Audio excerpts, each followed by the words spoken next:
If one set of springs is stiffer than the other set, the stiff set will bounce harder and faster. We can see that this unequal springing, stiff springs in front and soft springs in rear, causes pitching when the wheels strike a bump.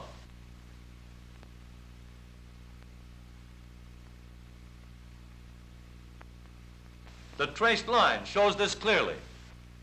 The only way to eliminate this unequal springing, and so now, in place of a stiff spring, we can use a soft spiral spring to absorb the jolts and level out the bumps. There is only one job left for our springs to do. With both front and rear springs equally soft, the platform is held in balance.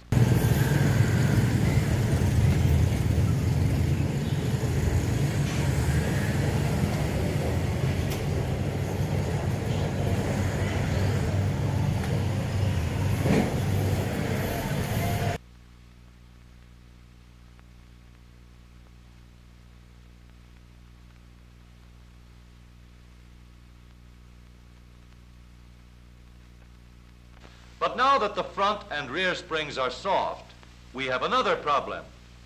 Springs that are soft enough to level out the bumps will compress too rapidly under a heavy shock.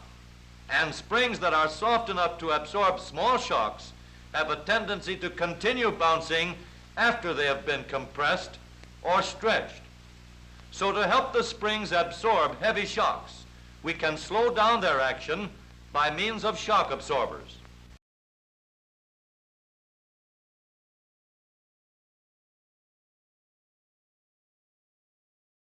The shock absorber acts like a brake in delaying the movement of the spring, and it prevents bouncing when the spring is compressed and then released.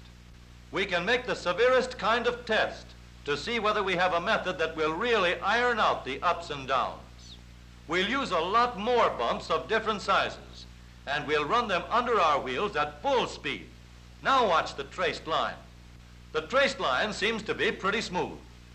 Let's watch through the slow motion camera and see just what's happening. No more pitching, and the soft springs with their shock absorbers spread out the effect of any bumps that they can't completely absorb. Of course, in actual practice, where strength and safety